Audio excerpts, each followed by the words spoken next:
My husband speaks English only, dot. I speak Polish with Spanish, both. For example, I ask my children, oh, can you pass me a spoon in Polish? And then I say the same sentence in Spanish. What we agreed, me and my children, that weekdays, because they've got, you know, schools and after-school clubs, it's really difficult to introduce the third language whilst they're out of the house. So when we've got dinners together, I speak to them in both languages in the same time. But the weekends, Saturday, because we do Polish school on Saturdays morning, where I'm teaching, my children go with me. They have no choice. If they want to go or they don't want to go, they go and they make friends there. If you want to learn the second language, make friends in that community, meet the culture, meet the people. If you really like it, if there is something interesting, interested in this culture, the child will learn the language faster. So this is one of your tips for other parents. If you want your child to learn a second language, then meet friends. Yeah. Arrange some play dates, perhaps. Exactly. What else? The first thing, I think, I'm saying the same to my students in Saturday school, because some of them, their background is Polish, mom and dad. Some is just one parent is Polish, the second parent is from totally different country, not from even Britain. And parents say, you have to go to school, you must learn Polish because of the relatives. And when the child hears you must do something, their reaction is, I don't must. If I don't want to do it, I won't learn. And I've got students in my class which say, I'm here because I must be here, because my parents say you must do something. So what I'm doing on my lessons, I try to spread the love about the language, the interest. So, for example, the first month of each term, we just talk. We talk a lot about the feelings. We talk about the hobbies. I make friends with them. We talk about their favorite book, about their favorite TV program. I sometimes bring some Polish music to introduce them Polish songs. And they say, oh wow, it's really cool. Or we talk about slang, and I'm teaching them sometimes rude words, but it's slang. So it's something different, not just poetry. As soon as they hear the poetry in other language, they're like, oh, I don't understand anything, and they shut. So if we start term with funny things, like songs, slang, you know, funny facts about a certain country, culture, then they find it really interesting. And then they go back home and they research, and this is the most important. I'm just giving them a seed. And what they will do with this seed, it's up to them. Will they put this into the pot and they will add water to it so it can grow? Can the language expand with different vocabulary, different phrases, different facts and stuff? Or they won't do anything with it and the seed will die. So this is what I'm doing with my students. I'm just trying to spread the love about the language and the interest. And if there is an interest, they will be adding water to the seed.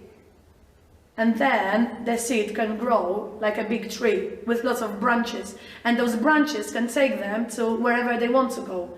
It can take them in future to a different career. It can take them to go to different country and make new friends. It can take them to listen to music in other language and understand that. Watch films in other language and understand it. Read books and understand that. So this is what I'm saying to my students. What you will do with the seed I'm giving you, it's up to you. It can take you to 100 options, or you might not add water to it and it will die, and you will leave this school with no passion about the language, and you will not to continue. And with the languages, if you don't practice, if you don't add that water to the seed, you keep forgetting.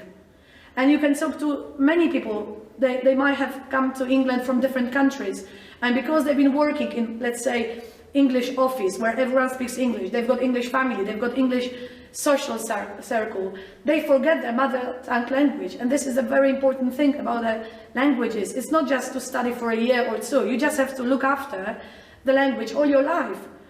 So some moms, when they are pregnant, they might start introducing the foreign language to their children whilst they are pregnant. They can listen to Japanese or Chinese or Portuguese, whatever. And maybe when mom has got passion about a certain language and the child can listen to that phrases and the accent and the stress and everything. So when the child, when they even can't speak, they can hear the melody of the accent. Would it be enough if I just sent my son to a school for him to learn, I don't know, French? Of course, language schools are brilliant because you've got native speakers there often, which is very important.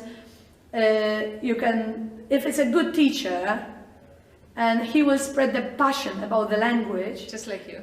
So the child will come back home and will start research. We'll start looking into French books. We'll start recognizing some words that they sound similar or they look similar, some verbs, for example, like in English, and he will find connection. Or if I speak English, now learning French won't be that difficult because some words are similar. And the more languages you know, the more you realize that there are so many words similar. Maybe you write the same but you pronounce differently. So you've got like half job done because you can write the same word in two languages, you just remember how to pronounce it. Language schools are brilliant, but it's not enough. What you have to add to it is the music, is films, is books, is holiday in France, for example, if you want to learn French. What I'm doing with my children, we've got a schedule, weekly schedule. Of course, they're at school from 8 to 3. Then they've got after-school clubs till about 5 o'clock, which is English-based, English language dominated 3/4 of the day. Then when they come back home, I make sure that every day there is at least 15 minutes of the third language, because we speak 2 languages at home. The extra language, at least 15 minutes a day, every day. If there is no routine, then it's pointless, because the language has to be looked after, it has to be repeated. The phrases have to be repeated, so the child gets this in their deep memory, so they really remember it, because they don't use the third language in everyday use. If you just did 5 minutes at the weekend, or 45 minutes every week in the language school, it's not enough. You need to, if there is like twice a week 45 minutes in language school, there have to be sessions in between to repeat it at home. And then, like at our home, we do 15 minutes of the third language every day. Saturday, we only concentrate on Polish. So we've got Polish school from 9 till 12, and then during the day, when they come back from the Polish school, I make sure we watch Polish film, or I put some Polish radio in the back. So even when kids are doing some cleaning, there is Polish radio in the back. You've got Spanish radio on internet, Chinese radio, just to have it in the back, so the child gets used to the melody of that language. They don't have to understand it, just get used to it. And then, so the Saturday is the day for our second language. And Sunday, I put a huge impact on the third language. So so Sunday, I try to minimize English and Polish, it's just the Spanish language. So I make sure that they start the day with some Spanish songs, because my kids, I've got 2 little ones and 2 teenagers, so I can still put some little children's songs, like nursery rhymes, in the morning for the little ones, but the old ones, even when they've got breakfast, they can listen to it, or they can translate to the little ones if they don't understand something. And then evening time, when they want to relax, because it's Sunday evening, I make sure there is Spanish film every Sunday. So this is how we look after the continuity of languages. And any half terms, school holidays, this is the time where I put huge impact into the third language.